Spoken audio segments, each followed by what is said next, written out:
बहुत समय पहले की बात है। एक नगर में तारावती नाम की एक विधवा औरत रहती थी। कुछ साल पहले ही उसके पति का देहांत हो गया था। वह अपने 7 साल के बेटे के साथ रहती थी। उसका लड़का बहुत ही समझदार और होशियार था, जिसका नाम था रमन। एक बार की बात है, कहीं से 3 डकैत एक बक्सा चोरी करके लाए और तारावती के पास आकर बोले, बहन जी, हम 3 मित्र व्यापार के लिए निकले हैं। हमारे पास कुछ जमा पूंजी है। हम यहाँ पर नए हैं और फिर हमारी यहाँ पर किसी से जान पहचान भी नहीं है, इसलिए हमने सोचा कि इस जोखिम को कहाँ लेकर फिरे। आप इसे रख लीजिए, इसके बदले हम आपको कुछ पैसे दे देंगे और जब तक हम तीनों साथ मिलकर न लौटे तब तक यह बक्सा किसी को मत देना।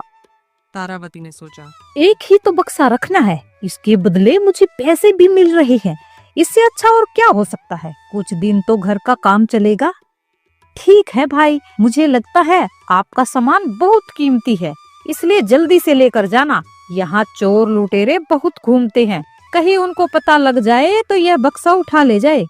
ठीक है बहन, हम तीनों जल्द ही आपसे यह बक्सा लेने आएंगे, आप चिंता मत कीजिए। इतना बोलकर तीनों डकैत वहां से रवाना हुए। वो थोड़ी ही दूर गए थे कि उन्हें एक दूध वाला दिखाई दिया, जो दूध लेकर बेचने जा रहा था। इन लोगों को दूध पीने की इच्छा हुई, मगर पास में बर्तन नहीं था। इसलिए दोनों डकैतों ने अपने तीसरे साथी को कहा, अरे छगन, यहाँ तो हम किसी को नहीं जानते। तुम ऐसा करो, उस औरत के पास जाओ और वहाँ से कोई बर्तन लेकर आओ। तब तक हम लोग यहाँ तुम्हारा इंतजार कर रहे हैं। तीसरा डकैत बर्तन लेने के लिए तारावती की घर की ओर चल पड़ा, लेकिन वह बहुत बड़ा लालची और चालाक आदमी था। रास्ते में उसकी नीयत बिगड़ गई। वो तारावती के पास आकर बोला, बहन जी, हम लोगों का विचार बदल गया है। अब हम यहाँ नहीं रुकेंगे, हम आज ही दूसरे नगर में चले जाएंगे। इसलिए आप हमारा बक्सा लौटा दीजिए। मेरे दोनों मित्र वहाँ सामने खड़े मेरा इंतजार कर रहे हैं। उन्होंने मुझे बक्सा लेने के लिए भेजा है। लेकिन आपके एक साथी ने तो कहा था कि जब तक आप तीनों बक्सा लेने ना आओ तब तक नहीं देना। इसलिए जब तक आप तीनों मिलकर बक्सा लेने नहीं आओगे तब तक मैं बक्सा आपको नहीं दूंगी। अरे बहन जी, आपकी बात बिल्कुल ठीक है, लेकिन मैं आपकी तसल्ली के लिए अपने साथियों से यह बात पूछवा देता हूँ। आप जरा मेरे साथ बाहर चलिए। जब तारावती बाहर जाने लगी तो उसके लड़के रमन ने टोका, माँ, आप इस आदमी के साथ बाहर मत जाइए। मुझे इसकी नीयत में खोट लग रहा है, इसलिए यह अकेला आया है। बेटा, इतना कीमती सामान हमें क्यों रखना अपने पास? क्या पता कोई चोर लुटेरा इस बक्से को ले जाए और भुगतना हमें पड़े। इसलिए अच्छा यह रहेगा कि इस बक्से को दे दिया जाए।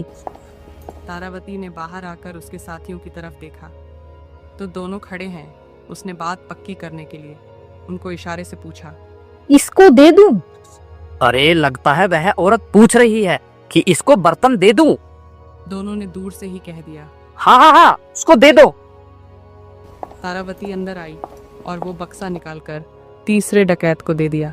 वह तीसरा डकैत दूसरे रास्ते से वहां से रवाना हो गया। दोनों साथियों ने बहुत देर तक इंतजार किया। फिर एक बोला, उस्ताद, यह छगन अब तक क्यों नहीं आया?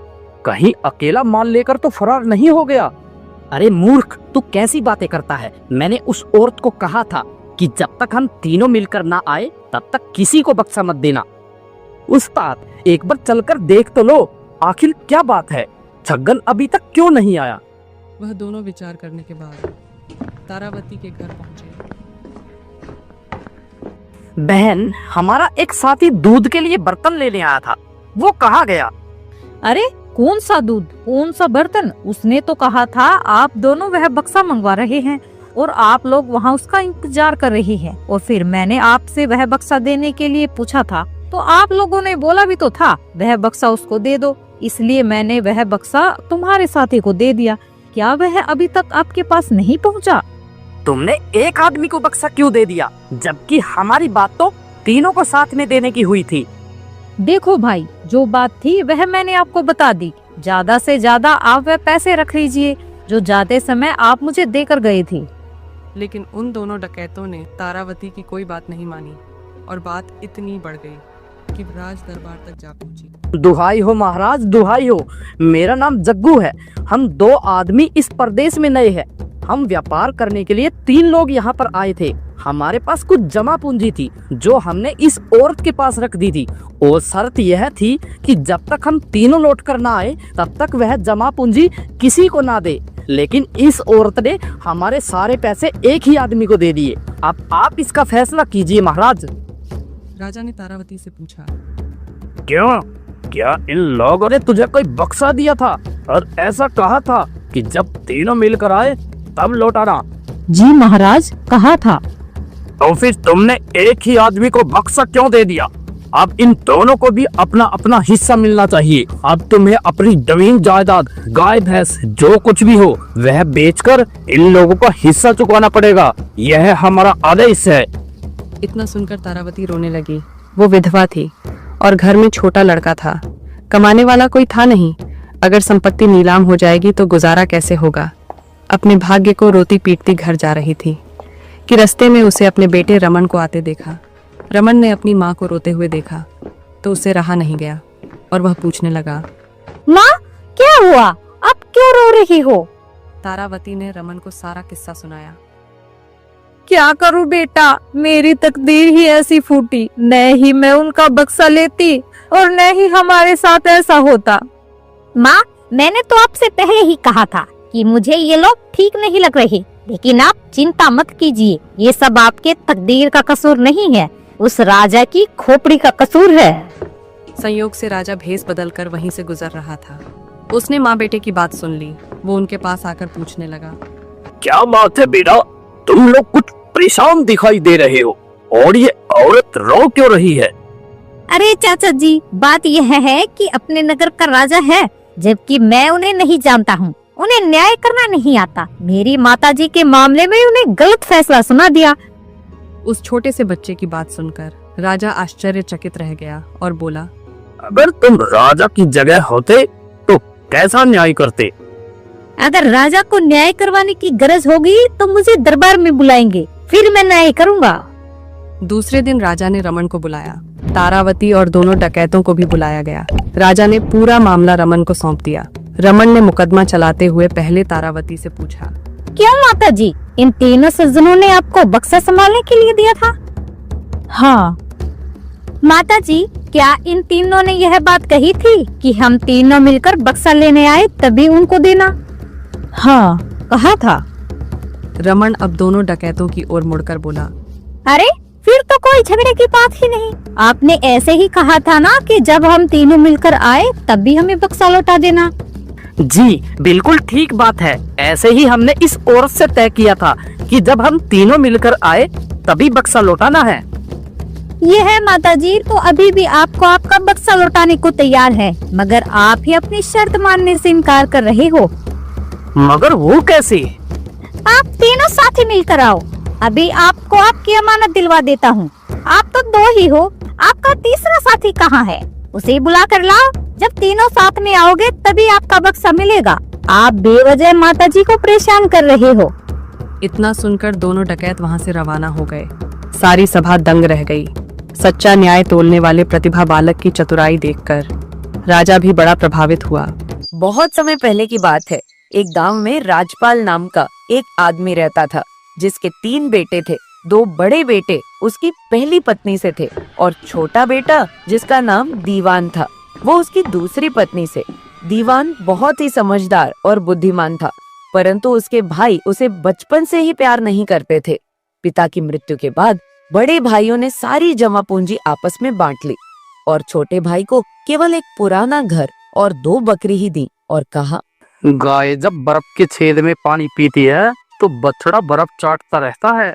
दीवान ने न भाइयों से बहस की और न ही उनसे झगड़ा। उसने मन ही मन कहा, कोई बात नहीं, किसी न किसी तरह गुजारा कर लूंगा। धनी होने से ईमानदार होना अच्छा है। कुछ समय पश्चात दीवान को एक गरीब लड़की पसंद आई। उसने उससे विवाह कर लिया और अपनी युवा पत्नी के साथ सुख चैन से रहने लगा। 1 वर्ष बीत गया। एक बार बड़े भाइयों ने छोटे भाई को अपने पास बुलाया और कहा, दीवान, हमें उड़ती उड़ती खबर मिली है कि राजा सूर्य प्रताप की राजधानी में बकरियों का भाव चढ़ गया है। हम बकरियों को वहाँ बेचने जाना चाहते हैं। जरा रास्ते में हमारी बकरियों को संभालने में हमारी मदद कर दो अगर सौदा अच्छा रहा तो हम तुम्हें एक अच्छी सी गाय दे देंगे। इनाम के लिए धन्यवाद बड़े भाई, पर मैं तो बिना किसी इनाम के ही तुम्हारी मदद करने को तैयार हूँ। यह तो बहुत अच्छी बात है। पिताजी तुम्हारी नेक दिली के लिए तारीफ के पुल यूं ही थोड़े ही बांधते थे। भाई तुम सफर की तैयारी करो, हम सुबह जल्दी ही निकल जाएंगे। सुबह दीवान अपनी पत्नी से विदा लेने लगा।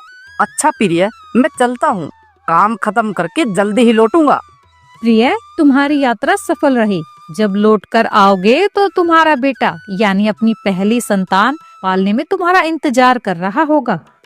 दीवान को बकरियों के साथ काफी भटकना पड़ा, क्योंकि बड़े भाई उसे अपने साथ इसलिए तो ले गए थे जिससे कि उन्हें कम से कम काम करना पड़े। किंतु अपनी पत्नी की पहली संतान के बारे में कहे शब्द याद करके उसने न थकान की परवाह की और न ही दूरी की। तीनों भाई राजधानी में पहुंचे। उन्होंने बाजार के पास बकरियों के लिए एक बाड़ा किराए पर लिया और रात को वहीं डेरा जमाया। उन्होंने अपने काम निपटाए ही थे कि घोड़ों की टापें सुनाई दी और बाड़े के बाहर राजा सूर्य प्रताप के सिपाही आ गए और उनके मुखिया बोले, ऐ सौदागरों, अपनी बकरियों को यहीं छोड़ो और हमारे साथ चलो। राजा सूर्य प्रताप ने तुम्हें अपने सामने हाजिर होने का हुक्म दिया है। बड़े भाई डर गए, पर छोटे ने उन्हें दिलासा दिलाई। हमने कोई बुरा काम नहीं किया है और राजा सूर्य प्रताप हमारा बुरा नहीं करेंगे। केवल उसके साथ आदर पूर्वक पेश होना है और उसके प्रश्नों का उत्तर सोच समझ कर देना है। सचमुच जब भाइयों को महल में लाया गया तो राजा उनसे बिना किसी प्रकार की सख्ती दिखाए बातचीत करने लगा। हर मौसम में अलग अलग फसल होती है और हर देश में अपने अपने रीति रिवाज होते हैं। हमारे यहाँ ऐसा दस्तूर है, जो कोई राजधानी में अपना माल बेचने आता है उसे राजा सूर्य प्रताप के सामने हाजिर होकर उसकी कही पहेली बुझानी होती है। पहेली बुझाने वाले को पुरस्कार के रूप में व्यापार करने की आज्ञा प्रदान की जाती है और जो नहीं बुझा पाता उसे हम अपने राज्य से निकाल देते हैं। अपनी परीक्षा के लिए तैयार हो जाओ। ये 3 पहेलियां सुनो और उन्हें बुझाओ। पहली पहेली है, घोड़े से ऊंची और कुत्ते से छोटी यह क्या चीज है? दूसरी, जिंदा से मरा पैदा होता है, मरे से जिंदा यह क्या होता है? तीसरी है, घोंसला 1 उकाब 40 ये क्या चीज होती है?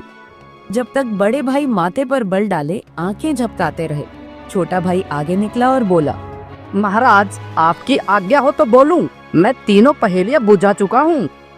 राजा सूर्य प्रताप ने आश्चर्य व्यक्त किया। असंभव। दीवान बोला, घोड़े से ऊंची और कुत्ते से छोटी काठी होती है। महाराज ठीक कहा ना, जिंदा से मरा पैदा होता है, यह अंडा होता है, और मरे से जिंदा यानी कि चिड़िया का बच्चा। घोंसला 1 उकाब 40 यानी कि तीर और तरकस। ठीक कहा ना महाराज? राजा सूर्य प्रताप ने सराहना की दृष्टि से बाकी नौजवान की ओर देखा। अगर तुम मेरे 3 और सवालों का जवाब दोगे तो मैं तुम्हें बहुत कीमती भेंट दूंगा। कहिए महाराज, आपके 3 सवाल क्या है? कौन सा पत्थर सबसे भारी होता है? वह जो हमारे सिर पर गिरे। ठीक। तलवार से तेज कौन सी चीज होती है? जबान तलवार से तेज होती है। ठीक कहा। ऐसी कौन सी बात है जिसे दुनिया में कोई नहीं जानता? कोई भी विद्वान से विद्वान मनुष्य यह नहीं जानता कि अगले क्षण उसके साथ क्या होने वाला है। तुम्हारी बुद्धि काफी तेज है नौजवान। मैं जानना चाहता हूँ कि तुम कहाँ के हो और तुम्हारा नाम क्या है। हो सकता है मुझे आगे तुम्हारी जरूरत पड़े। महाराज, मेरा नाम दीवान है और ये मेरे बड़े भाई है और हम झज्जर नगर के निवासी हैं। राजा ने दीवान के बड़े भाइयों से कहा, हालांकि तुम में मेरी पहेलियां बुझाने की अक्ल नहीं है, पर तुम्हारे छोटे भाई की खातिर मैं तुम लोगों को अपने जानवर बेचने तक राजधानी में रुकने की अनुमति देता हूँ, समझे?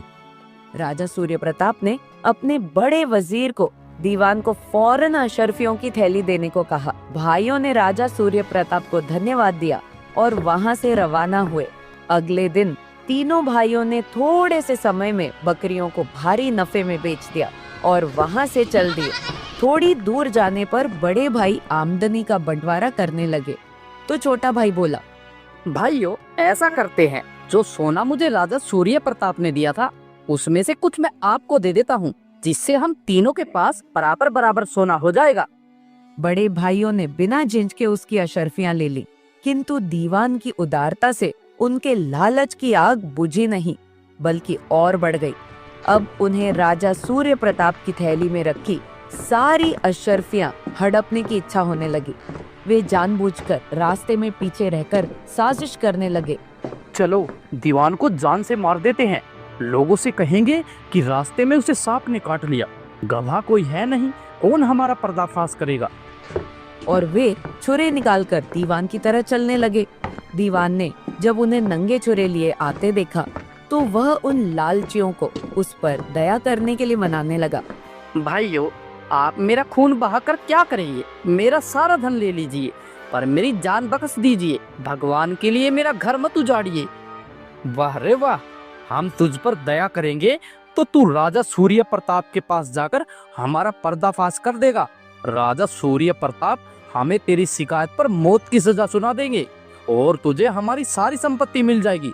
तू कितना ही बुद्धिमान क्यों ना हो, पर हमें धोखा नहीं दे सकता। अगर आप लोगों के दिल में जरा भी दया नहीं है तो मुझे मार डालिए, पर कम से कम मेरी अंतिम इच्छा तो पूरी कर दीजिए। तू क्या चाहता है? अगर घर लौटने पर आप लोगों को मालूम पड़े कि मेरे बेटा पैदा हुआ है तो मेरी पत्नी से कह दीजिए कि वह लड़के का नाम दुहाई रखे, यही मेरी अंतिम इच्छा है। अरे ऐसी इच्छा पूरी करने में हमारा कुछ नहीं जाता, ऐसा ही होगा। हम तेरी अंतिम इच्छा पूरी करने का वादा करते हैं। और उन्होंने अपने सगे भाई पर छुरे चला दिए। 10 वर्ष बीत गए। राजा सूर्य प्रताप बूढ़ा हो गया पर अभी ठीक ठाक था, लेकिन उसका बड़ा वजीर पूर्णतः जरा जीर्ण हो चुका था और अपने स्वामी की न सेवा करने योग्य रहा न ही उसे सलाह देने योग्य। तब राजा सूर्य प्रताप को उस बुद्धिमान नौजवान की याद आई जिसने उसकी सारी पहेलियां बिना अटके सुलझा दी थी, और उसने उसे अपने दरबार में लाने तथा बड़ा वजीर बनाने का फैसला किया। राजा सूर्य प्रताप ने घोड़ों पर काटियां कसने का हुक्म दिया और अपने अंगरक्षकों के साथ चल पड़ा। खोज काफी दिनों तक जारी रही। एक दिन घुड़सवार किसी गांव के पास पहुंचे और अचानक उन्हें दूर से आती आवाज सुनाई दी, दुहाई दुहाई दुहाई। मेरे पीछे पीछे चलो, वहाँ कोई किसी स्त्री को सता रहा है, जल्दी से उसकी मदद को चलना चाहिए। जब स्त्री के सामने अचानक राजा सूर्य प्रताप आ पहुंचे तो वह डर गई। राजा सूर्य प्रताप ने उससे स्नेह पूर्वक पूछा, क्या हुआ है औरत, तुम दुहाई दुहाई क्यों चिल्ला रही थी? तुम्हें किसने सताया? महाराज मुझे किसी ने नहीं सताया, दुहाई तो मेरे बेटे का नाम है। वह लड़कों के साथ जंगल की तरफ भागा है, खाने का समय हो गया है इसलिए मैं उसे आवाज दे रही थी। राजा सूर्य प्रताप को आश्चर्य हुआ। कितना विचित्र नाम है, मैंने पहली बार ऐसा नाम सुना है। तुम्हें और तुम्हारे पति को अपने बेटे का यह नाम रखने की कैसे सूझी? महाराज आज से 10 वर्ष पहले मेरे पति अपने 2 भाइयों के साथ महाराजा सूर्य प्रताप की राजधानी गए थे और लौटते समय रास्ते में वह सांप के काटने से मर गया, पर मरने से पहले उन्होंने अपना प्रथम बालक का नाम दुहाई रखने की इच्छा व्यक्त की थी। यह बताओ कि तुम्हारे पति का नाम क्या था? दीवान तो नहीं था? जी हाँ, उनका नाम दीवान ही था। अब मुझे सारी बात समझ में आ गई। बुद्धिमान और नेक आदमी सांप के काटने से नहीं, लोगों के द्वेष के कारण मारा गया है। अपने बेटे का नाम दुहाई रखने को कहकर उसने अंतिम क्षण में अपने मरने की खबर भिजवाई थी। राजा सोच में पड़ गया। उसके चेहरे पर व्याकुलता झलकने लगी। फिर कुछ देर बाद वह बोला, हे स्त्री, अब यह बताओ कि उन हत्यारे भाइयों ने तुम्हें दीवान की अशर्फियां दी थी या नहीं? मुझ मूर्ख को क्षमा करे महाराज, पर मेरे समझ में कुछ नहीं आ रहा कि आप क्या कह रहे हैं। हमारे पास न तो कोई फूटी कोड़ी है न पहले कभी थी। मेरे पति के भाइयों ने मुझसे 2 बकरियों को भी छीन लिया जो बंटवारे के समय उन्होंने मेरे पति को दी थी। उन हत्यारों को मेरे सामने पेश किया जाए। राजा की बात मानकर सिपाही दीवान के भाइयों को ले आए। राजा ने उनसे क्रोधित होकर पूछा, तुम लोगों ने अपने छोटे भाई को किस लिए मारा था? सच सच बताओ, वरना तुम्हारे सिर अभी कलम करवा दिए जाएंगे। दोनों भाई समझ गए कि झूठ बोलने में कोई फायदा नहीं है, इसलिए उन्होंने सारी बात सच सच बता दी। महाराज हमें माफ कर दीजिए, हमने असरफियों के लालच में अपने भाई को मार डाला। दीवान की अजहरफियां कहाँ हैं जो हमने उसको जाते समय दी थी? जल्दी बताओ। महाराज वो हमारे पास ही रखी है, हम अभी लेकर आते हैं। इतना बोलकर वो दोनों जल्दी से घर की ओर गए और अशरफियां लाकर दीवान की पत्नी को दे दी। उसी समय दुहाई भागता हुआ आया। वह अपनी माँ की तरफ लपका ही था कि राजा सूर्य प्रताप ने उसे अपने पास बुलाया और उससे पूछा, तुम्हें पहेली बुझाना आता है दुहाई? आता है महाराज। तो फिर बताओ, कमंद रंग बिरंगी, इधर छुए एक टेकरी तो उधर दूसरी, ये क्या चीज है? इंद्रधनुष। शाबाश, तुम बिल्कुल अपने पिता जैसे बुद्धिमान हो। तुम मेरे साथ महल में चलोगे, वहाँ पढ़ोगे और मेरी सेवा करोगे, और बड़े हो जाने पर जब ज्ञान प्राप्त कर लोगे तो मैं तुम्हें अपना वजीर बना दूंगा। महाराज, आपके पास नौकरों की कमी नहीं है, मगर मेरी माँ के पास एक ही नौकर है, एक ही सलाहकार और एक ही रक्षक है, और वह मैं हूँ। मुझे अपनी माँ के पास ही रहने की इजाजत दीजिए महाराज। राजा उस बालक की बात मानकर अपनी राजधानी की तरफ चल दिया।